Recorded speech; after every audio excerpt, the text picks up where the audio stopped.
श्री स्वामीराज माऊली.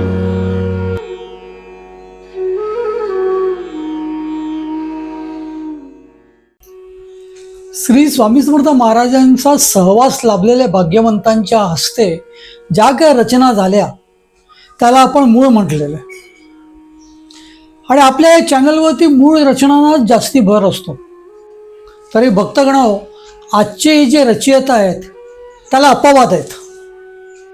कारण जरी श्री स्वामी समर्थ महाराजांनी देह ठेवल्यानंतर 38 वर्षांनी त्यांचा जन्म झाला असेल, तरी त्यांच्याकडून अगदी जागृत आणि अगदी फलदायी उपासना रचल्या गेलेल्या आहेत. आणि त्याही पलीकडे सांगायचं तर समस्त स्वामी भक्त समूहाला या भाग्यवंतांनी एक उपासनेची वेगळीच संकल्पना दिलेली आहे. त्यांनी रचलेला तारक मंत्र आज आपल्याला सर्व ज्ञात आहे आणि अत्यंत प्रिय सुद्धा आहे. अशा या भाग्यवंत श्री स्वामी भक्ताचे आज आपण स्मरण करणार आहोत.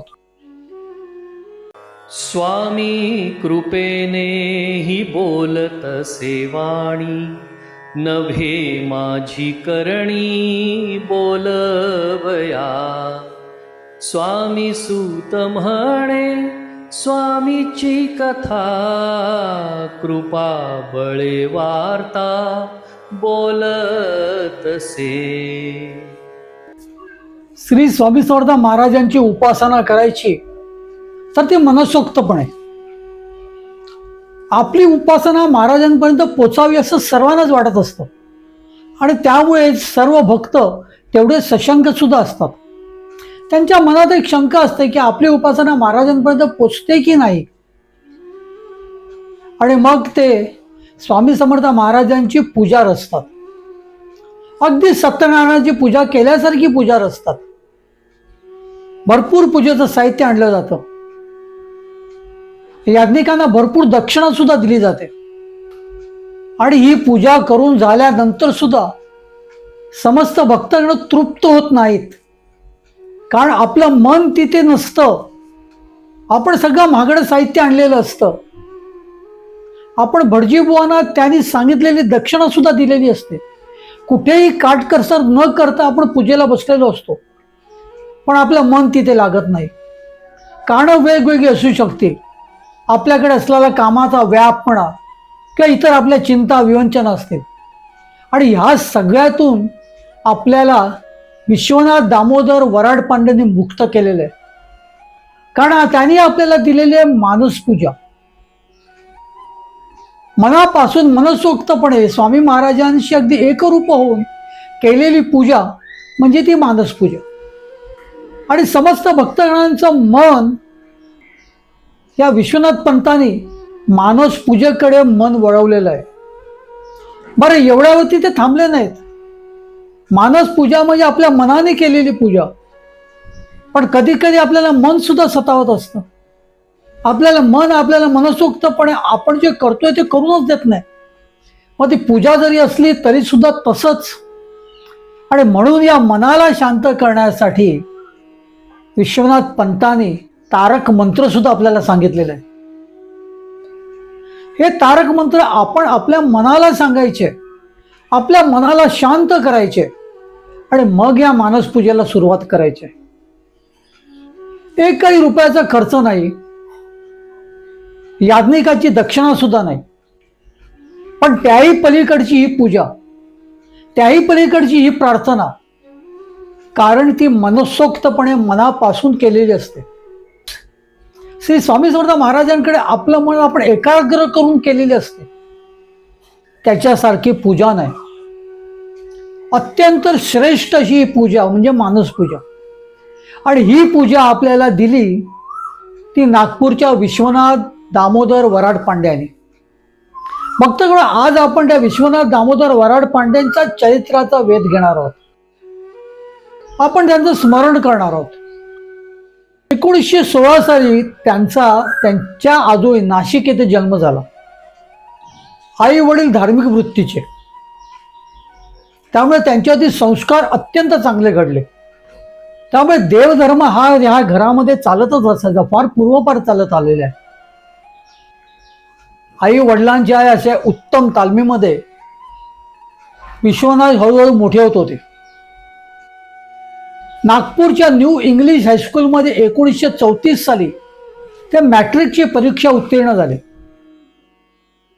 एका बाजूला शिक्षण चालू होते, महाविद्यालयीन शिक्षण चालू होते, पण ह्यांचं मन मात्र अगदी पूर्णतः अध्यात्माकडे होतं, देवाधिकांकडे होतं. त्यांना आवडच देवाधिकांची होती. तसे त्यांच्यातील संस्कार घडलेले अगदी लहानपणापासून. विश्वनाथ पंतांचा कल आपल्या धर्माकडे इतका होता की शाळेत जाताना ते त्यांच्या टोपीमध्ये सुद्धा ते तुळशीपत्र घालून जात. त्यांच्या टोपीमध्ये हे तुळशीपत्र असल्याने त्यांना खूप छान वाटायचं, खूप बरं वाटायचं. त्यांच्यावरती ईश्वराची सुद्धा अमाप कृपा होती. त्यामुळे त्यांची वृत्ती हळूहळू पालटत गेली. देवाधिकांकडे, आपल्या धर्माकडे त्यांचा जास्ती कल होता. मॅट्रिकची परीक्षा उत्तीर्ण झाल्यानंतर त्यांनी हिलस्कोप कॉलेजमध्ये प्रवेश घेतला. महाविद्यालयीन शिक्षण आता सुरू झालं. पण अभ्यासाच्या बरोबरच त्यांचं धार्मिक ग्रंथांचं सुद्धा वाचन अगदी खूप चालत असायचं. सगळी पुराणं, सगळी ग्रंथ अगदी त्यांनी वाचून काढलेली. पण ह्याचा अर्थ अभ्यासाकडे दुर्लक्ष कुठे, तर ते नाही बरं का. अभ्यासाकडे पूर्ण लक्ष देऊन हे सगळं ते करत होते. रोज सकाळी उठणं, अगदी वेळेवरती आंघोळ वगैरे आटपली का घरातली पूजा झाल्याच्या नंतर सर्वप्रथम कुठे जातील तर ते तिथल्या पाताळेश्वराच्या मंदिरामध्ये जाऊन पाताळेश्वराचं दर्शन घेत आणि त्यानंतर त्यांचा दिवसाला सुरुवात होत. हळूहळू पाहता पाहता ते पदवीधर सुद्धा झाले आणि नागपूरच्या गव्हर्नमेंट फॉरेस्ट डिपार्टमेंटमध्ये त्यांना नोकरी लागली. भक्तगण, पण त्यांच्या त्या नोकरीमध्ये त्यांचं मन कधी रमलंच नाही आणि काही दिवसातच त्यांनी ती नोकरी सोडून सुद्धा दिली. राष्ट्रसंत तुकडोजी महाराज, स्वामी समर्थ महाराजांचे भक्त सीताराम महाराज आणि शंकर महाराजांचा पूर्व अवतार श्री गौरीशंकर महाराज यांचा त्यांना खूप सहवास लाभला आणि यांच्या सहवासामुळे त्यांच्या आयुष्याचं सोनं सुद्धा झालं.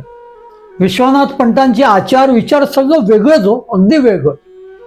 हळूहळू त्यांना वैराग्य प्राप्त झालं. मन कशातही रमत नव्हतं. फक्त परमेश्वराच्या नामचिंतनात ते सदोदित मग्न असत. सर्व काही त्याग करून त्यांनी घरच सोडलं आणि घर सोडून ते चित्रकूटला गेले. इथे ते सदोदित अति योग साधनेत असत. अशी काही वर्ष तिथे गेली आणि त्यानंतर ते रामटेकला आले. रामटेकला त्यांनी 12 वर्ष कित्येक अनुष्ठानं केली. संबंध दिवस ते ध्यानधारणेत असत. त्यांचं स्वतःकडे सुद्धा लक्ष नसायचं. अखेर श्री गौरीशंकर महाराजांचं त्यांना दर्शन घडलं आणि गौरीशंकर महाराजांनी त्यांना सांगितलं, अरे असा वेड्यासारखा इथे काय करतोयस? जा घरी जा, प्रपंच कर, नोकरी धंदा सांभाळ आणि अध्यात्म बघ. ते लगेच अमरावतीला आले. अमरावतीला त्यांना अगदी मनासारखी नोकरी मिळाली. गुरुदेव या मासिकाचे ते संपादक झाले. या कामात त्यांचा व्यवस्थितरित्या उदरनिर्वाह सुद्धा होत असायचा आणि त्यांचा आवडीचा विषय त्यांना हाताळायला मिळायचा. अनेक साधू संतांवरती त्यांच्या हातून लिखाण झालं. या कामात त्यांचं मन मात्र रमलं. ते आनंदात असत नेहमी.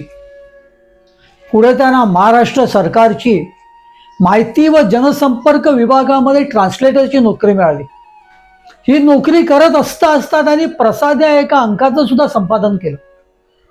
एका बाजूला आपला कामधंदा, एका बाजूला नोकरी, दुसऱ्या बाजूला उपासना, परमेश्वराच्या चिंतनामध्ये ध्यानधारणा आणि त्याचप्रमाणे अगदी आपलं आवडतं काम, साधू संतांवरती लिखाण आणि त्यांच्या अंकाचं संपादन. विश्वनाथ पंतांचे दिवस अगदी आनंदात चालत होते. वयाची 40 उलटली पण त्यांनी लग्न मात्र केलेलं नव्हतं, कारण त्यांना त्याच्यात रसच नव्हता. गौरीशंकर महाराजांनी सांगितलं म्हणून ते आपल्या घरी आले होते, म्हणून त्यांनी नोकरी पत्करलेली. पण ह्या सगळ्या गोष्टीमध्ये त्यांचं मन रमतच नव्हतं. त्याचबरोबरीने त्यांना प्रसादचं संपादन किंवा ते गुरुदेव अंकाचं संपादन हे ते करत असल्यामुळे त्यांचं मन त्याच्यात रमत होतं. कामाच्या वेळेला ते काम करत आणि घरी आले का जणू त्यांचा मूळ व्यवसाय या धार्मिक अंकाचं संपादन असल्यासारखं ते त्याला पूर्णतः झोकून देत. त्यामुळे लग्नाचा विचार त्यांनी कधी मनात आणला पण नव्हता. पण गौरीशंकर महाराजांनी त्यांना गळ घातली. आता तुला असं राहता येणार नाही बरं, आता तू लग्न कर. लागलीच पुढील वर्षी त्यांचं लग्न झालं. त्यांना एक मुलगा सुद्धा झाला. पण अगदी 4थ्या महिन्यातच तो मुलगा मृत्यू पावला. पुढे 1954 साली विश्वनाथ पंतांची बदली झाली आणि ती मुंबईला. मुंबईत आल्यावरती ते गिरगाव कांदेवाडीच्या गुरुदेव श्री स्वामीसुत महाराजांनी स्थापन केलेल्या मठामध्ये रोज जात. या जाजवंत स्थानावरती त्यांना खऱ्या अर्थाने जागृती आली. स्वामी समर्थ महाराजांनी त्यांना आपलंसं केलं. त्यांना अक्षरशः स्वतःचं वेड लावलं. कांदेवाडीच्या मठामध्ये जाऊन ते तासन तास अगदी ध्यानात मग्न असत. आता त्यांचं आराध्य दैवतच स्वामी समर्थ महाराज झालं. स्वामी समर्थ महाराजांखेरीज त्यांच्या मनात कधीच कोणताच विचार येत नसायचा. मुंबईतली आपली नोकरी आणि कामावरून सुटले का ते सरळ मठात येत असत आणि मठात येऊन तासन तास स्वामी महाराजांच्या पुढे हात जोडून ध्यानस्थ बसत. स्वामी समर्थ महाराजांची कृपादृष्टी आता त्यांच्यावर झाली होती. त्यांना स्वामी समर्थ महाराजांचं वेडच लागलं होतं. त्यांना अनेक रचना स्फुरत होत्या. सुरुवातीच्या काळामध्ये त्यांनी त्याच्या काय पूर्णतः लिहून ठेवल्या सुद्धा नाहीत. पण नंतर नंतर त्यांच्या मनात असं आलं की रोज आपल्याला नवीन नवीन नवीन नवीन अशा उपासना स्फुरत आहेत. मग मात्र ते कागद आणि पेन्सिल घेऊन बसत. एक दिवशी तर स्वामी समर्थ महाराजांची स्तुतीच त्यांना स्फुरली. गुलाब पुष्पा समगौरकांती अजानु बाहू अशी दिव्य मूर्ती कृपापर्ण नेत्र दीप्ती सतेज नसे मानवी देहा स्वामी राज. सुरुवातच अशी होती. किती छान ना. आणि काय ती कल्पना. गुलाबाच्या फुलासारखी तुमची कांती, अजाणू बाहू अशी तुमची दिव्य कृपापर्ण नेत्र दीप्ती सतेज. अहो, ह्या वाक्याचा अर्थ, याचं साधं कल्पना सुद्धा कोणी केली असेल का? महाराजांच्या डोळ्याचं वर्णन विश्वनाथ पंतांनी असं केलेलं आहे की ते कृपापर्ण आहे. त्या डोळ्यामध्ये भरपूर कृपा आहे, भरपूर करुणा आहे. पण त्याचं तेज म्हणाल तर दीप्ती सतेज, सतेजाला दिपून टाकणार आहे. म्हणजे सूर्याच्या तेजाला दिपून टाकणारं त्यांचं ते तेज आहे त्यांच्या डोळ्यामध्ये. तरी पण ते डोळे कृपापर्ण आहेत. सामान्य बुद्धीला सुचणार नाही अशा रचना त्यांच्याकडून महाराजांनी करून घेतल्या. आणि विशेष भर म्हणजे स्वामी समर्थ महाराजांनी त्यांच्याकडून मानस पूजेला भर दिली. महाराजांना कर्मकांड ही कधीच आवडलेली नाही. महाराजांच्या चरित्रामध्ये आपल्याला दिसतं. महाराजांचं चरित्र, मूळ चरित्र जर तुम्ही वाचाल तर महाराजांना मूर्तीपूजा सुद्धा आवडायची नाही. महाराजांना कोणत्याही पद्धतीचं कर्मकांडाला कधी महाराजांनी प्रोत्साहन दिलं नाही का कधी त्याचा पुरस्कार केला नाही.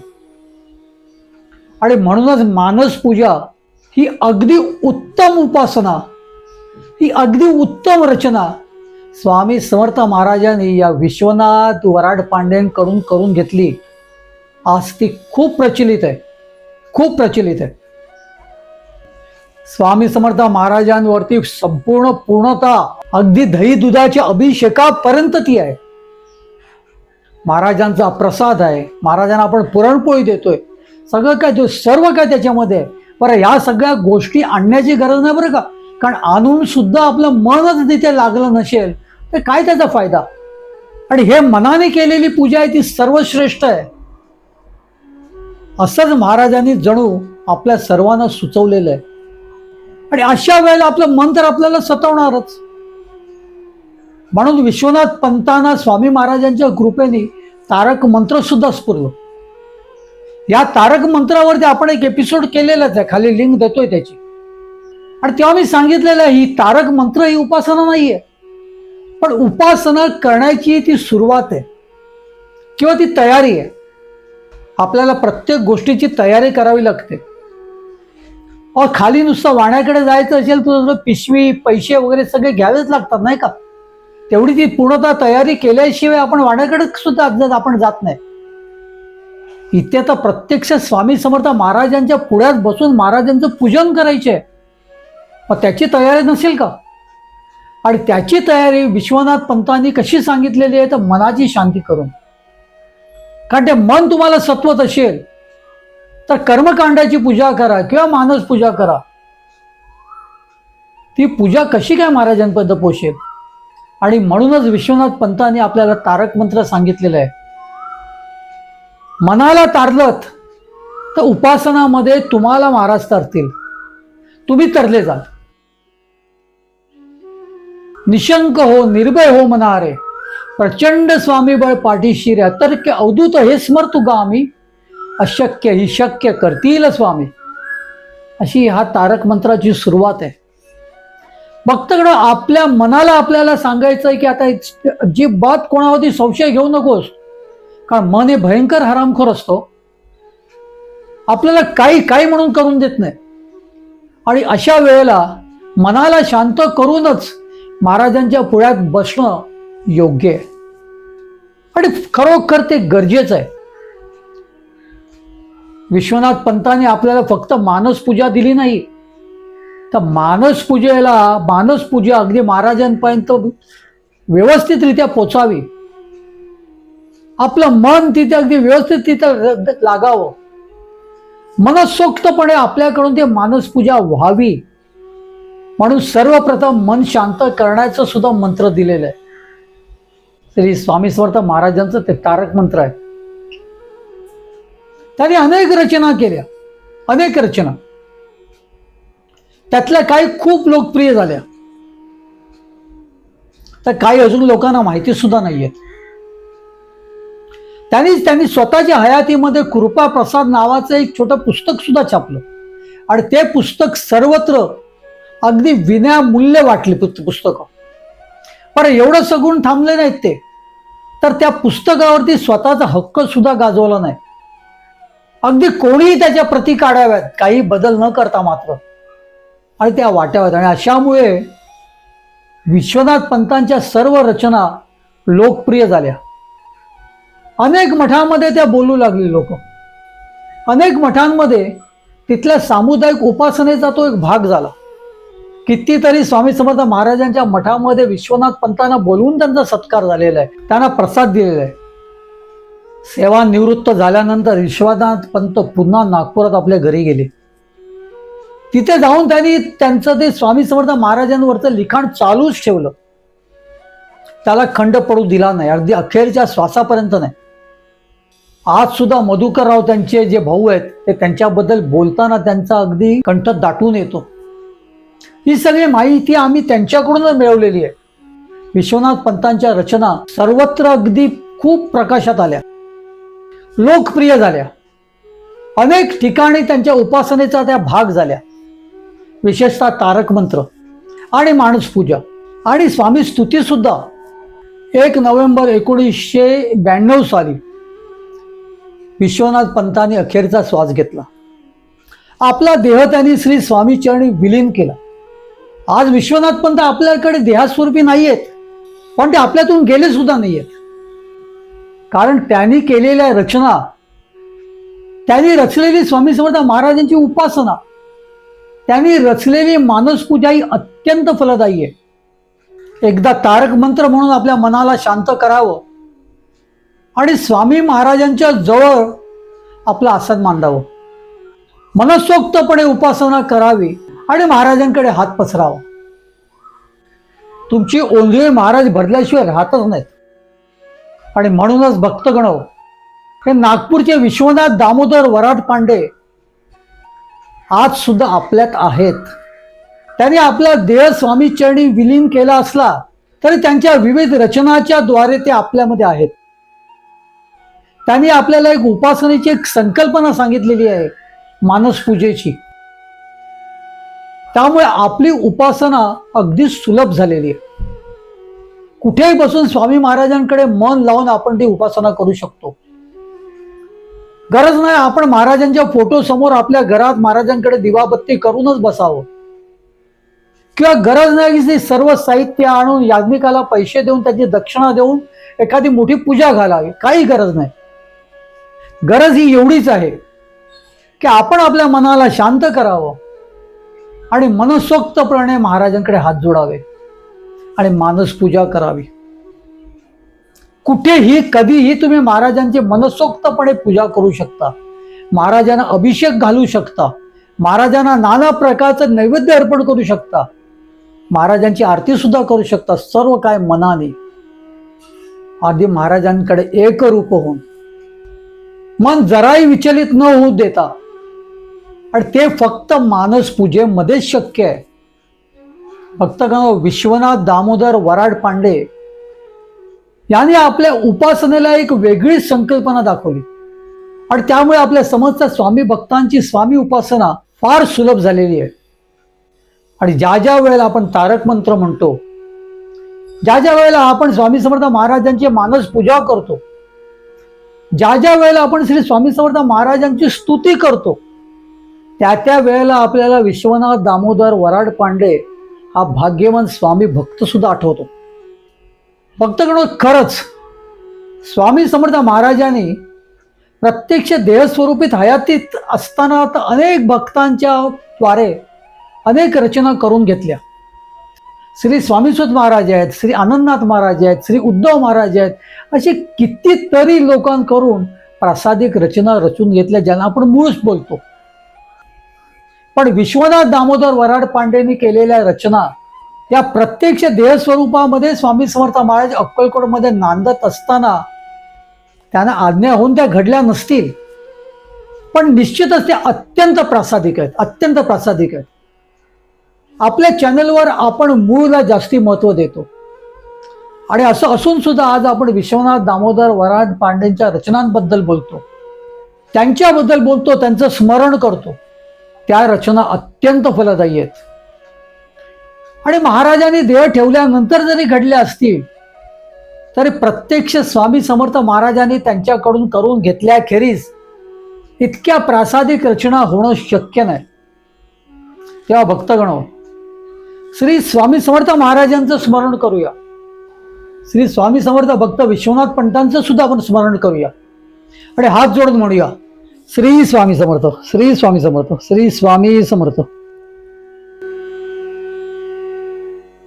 नये मंत्र हे यंत्र तंत्रादि काही, योगादि मुद्रा नये ध्यान तेही, अबोल अश्रू म्हणे पाद पद्मी, सांभाळ स्वामी तुझेले करूमी, नसे दान धर्म उपकार सेवा, नसे तीर्थयात्रा अनुष्ठान ठेवा, पदी ठेविले शिर श्री स्वामीनाथा, तुम्हा वाहिली शेष सर्वस्व चिंता, निशब्द झालो पुरे नाही वाणी, मन शक्ती गेली नुरे भाव ध्यानी,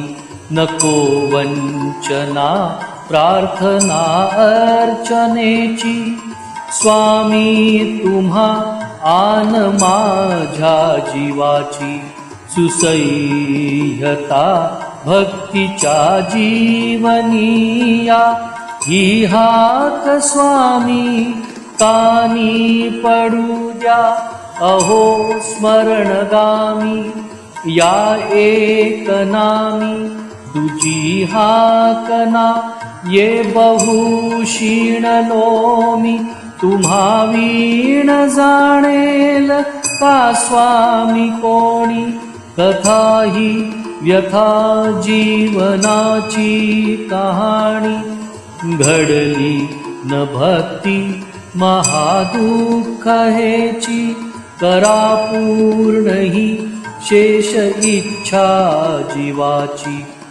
हो साधनी संयमी पाठी राखा, महाषड रिपू हे प्रभोलाज राखा, करा दूरत्व दौर्बल्य माझे, परीक्षा नको घेऊ हे माय माझे अशी ही प्रचिती सदा हो कृतज्ञ नये स्मरण घडिती विपत्ती समान तुमचा चिहा पाळीला पोसिला मी पुढेही मला घ्या निभावूनी स्वामी आता होईना प्रार्थना याचनाही करा गोड हे स्मरण जे स्वामी होई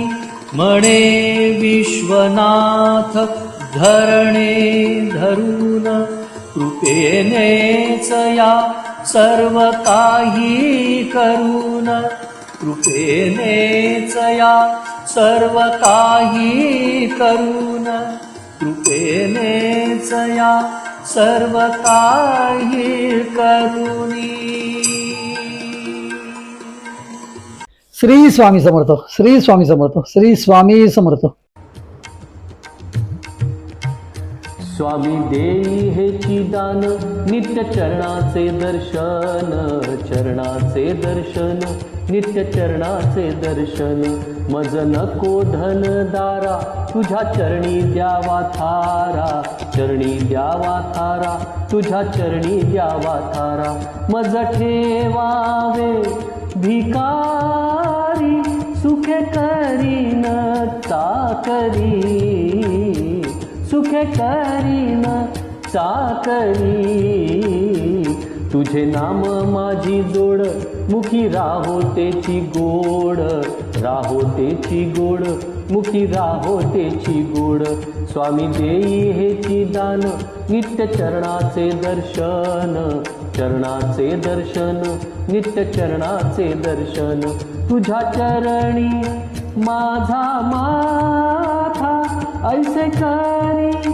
दीनानाथा ऐसे करी दीनानाथा तुझ्या नामी लागो छंद मज द्यावे दासपद द्यावे दासपद मज द्यावे दासपद स्वामी देई हेची दान नित्य चरणाचे दर्शन चरणांचे दर्शन नित्य चरणांचे दर्शन सुत मागे हेची दान सुत मागे हेची दान तुझ्या चरणी होऊलीन तुझ्या चरणी होऊलीन स्वामी देई हेची दान नित्य चरणांचे दर्शन चरणांचे दर्शन नित्य चरणांचे दर्शन मज नको धन दारा तुझ्या चरणी द्यावा थारा चरणी द्यावा थारा तुझ्या चरणी द्यावा थारा स्वामी देई हेची दान नित्य चरणांचे दर्शन चरणांचे दर्शन नित्य चरणांचे दर्शन स्वामी देई हेची दान स्वामी देई हेची दान स्वामी देई हेची दान.